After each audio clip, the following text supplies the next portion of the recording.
C'est un polar et un thriller, mais un polar et un thriller social, puisque en fait il y a bien un crime qui est commis dans le film, mais en même temps il s'agit aussi de faire une étude de la société iranienne à un moment donné. Et de ce point de vue-là, en fait, pour moi, c'est un film qui est intéressant parce que après le succès d'une séparation d'Asghar Farhadi, il y avait beaucoup de jeunes réalisateurs iraniens qui allaient dans le sens de ce cinéma très scénarisé, de ce cinéma de polar social, mais qui relevait beaucoup plus de l'exercice de style que d'un regard sur la société iranienne du moment. Or, ce film-là, pour moi, une de ses particularités est qu'il résonne d'une façon assez incroyable avec la situation de l'Iran telle qu'on la connaît depuis même quelques semaines, depuis les dernières manifestations qui ont éclaté en décembre et début janvier en Iran. Ce film, en fait, par la description qu'il fait aussi de la situation économique du pays, pour moi, est un film très proche d'une réalité actuelle. Et de ce point de vue-là, ce qui est intéressant, c'est qu'au-delà du polar, au-delà du film très réussi d'un point de vue formel, il y a un vrai regard éclairant sur la société iranienne la plus actuelle. Donc on a affaire effectivement à un cinéma très efficace d'un point de vue scénaristique, d'un point de vue formel, qui définit un certain cinéma social iranien contemporain avec des acteurs professionnels, avec une intrigue aussi qui et un rebondissement qui est un peu construit sous forme de poupée gigogne, puisqu'on a une première intrigue qui renvoie à une deuxième intrigue et à une troisième intrigue. Donc en fait, on a affaire effectivement à une construction très travaillée d'un point de vue scénaristique. Alors le film commence par un accident qui même est en réalité un double accident, puisqu'il y a un chauffard qui percute la voiture du médecin, qui lui va percuter la moto où se trouve la famille Khanroudi. Et en fait, dès cette première scène, pour moi, on voit effectivement cette différence sociale, puisque le médecin est seul dans une voiture où il peut facilement y avoir 4 ou 5 personnes. Et la famille de 4 personnes, elle se retrouve dans son entier sur une moto qui en fait est destinée à une seule personne. Donc dès la première scène, effectivement, il y a une façon de la part du réalisateur de souligner cette différence de classe. Et ce que je trouve intéressant dans Cas de conscience, c'est que je trouve qu'il y a un rapport en miroir entre les deux couples à égalité. C'est-à-dire, pour moi, les deux personnages forts du film, c'est les deux personnages de femmes. میرن سر خاک چیکار میکنن؟ آقا زنده بود کدوم گوری بودم؟ لال بودی؟ دهن تو وا میکردی میگفتی چه مرگمون رو کسی هست یعنی چجوری حرف بزنم؟ من نگفتم رفیقمه، گفتم میشناسمش. کاوه تو بعد چیزی به من بگی نمیگی؟ نه. چطور؟ هیچ.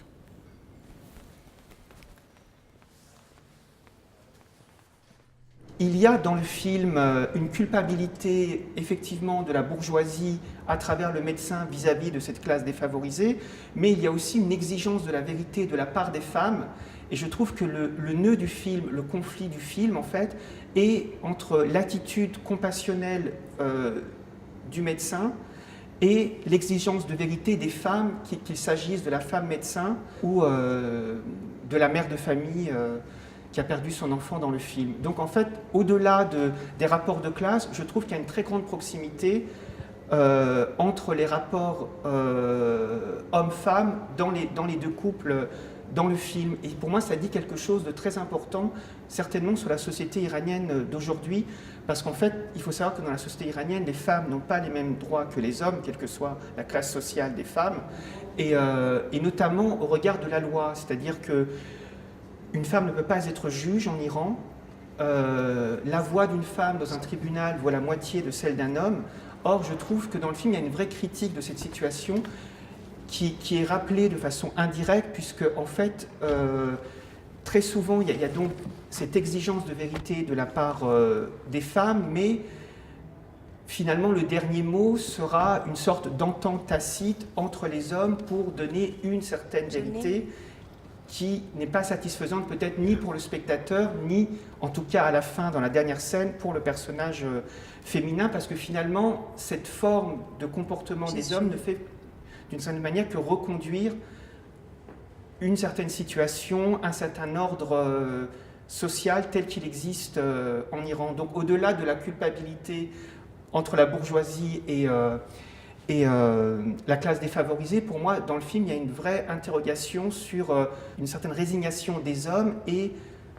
au contraire, une exigence de vérité de la part des femmes dans le film. سگ منم که آشغالا رو کردم تو حلقه زن و بچه‌ام سگ منم که الان زنده‌ام بی‌ناموس سر صدا نکن شلوغش نکن ببینم ناصر زنگ بزن سر ببینم عفش بابا من راحت چی می‌ترسونی برو صحبت کن من همین دیروز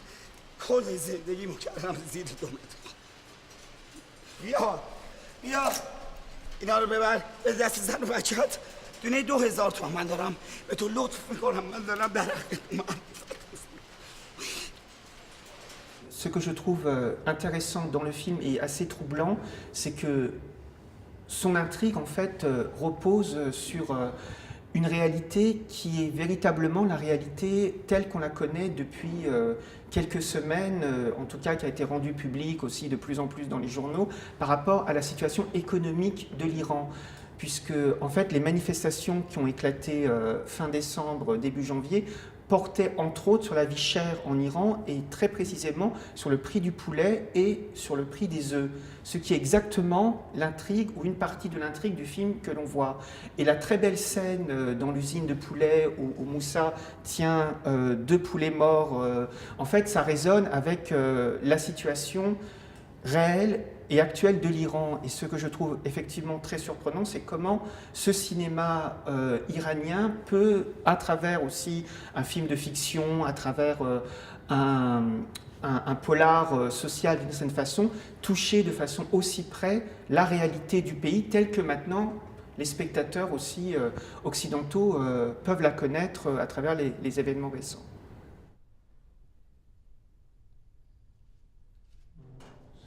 Le film reste très ouvert et on peut l'interpréter effectivement comme une mauvaise conscience sociale, comme une mauvaise conscience personnelle, mais surtout pour moi ce qui est très important et très intéressant dans ce film, c'est comment dans ce comportement on peut reconduire un ordre de la société qui est peut-être un ordre justement patriarcal,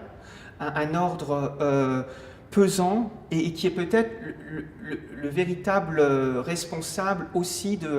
la permanence de cette situation dans ce pays. C'est-à-dire que c'est un vrai film critique qui amène les spectateurs à s'interroger d'une manière générale et peut-être les spectateurs iraniens à s'interroger aussi sur le fonctionnement et sur les non-dits, parce que c'est un film qui repose beaucoup sur les non-dits aussi d'une société et sur ce que ça implique.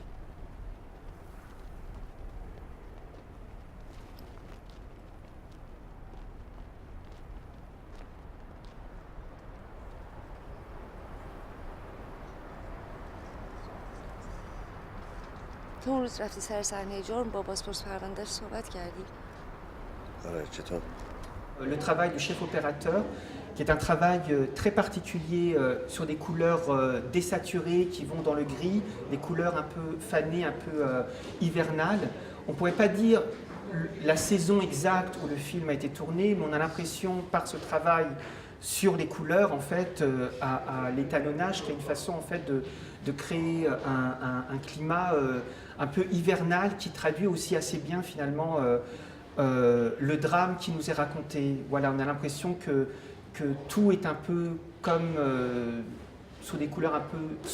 cendrées, comme si de la cendre en fait était tombée un peu sur ce pays et même sur cette situation, comme si les choses étaient figées, mais que derrière ça, il y avait quand même des relations humaines et puis peut-être des interrogations et des gens qui ne renonçaient pas à continuer à poser certaines questions. Cas de conscience rappellera très certainement une séparation à la plupart des spectateurs, mais pour moi il y a de véritables différences dont j'ai essayé de parler et qui concernent le rapport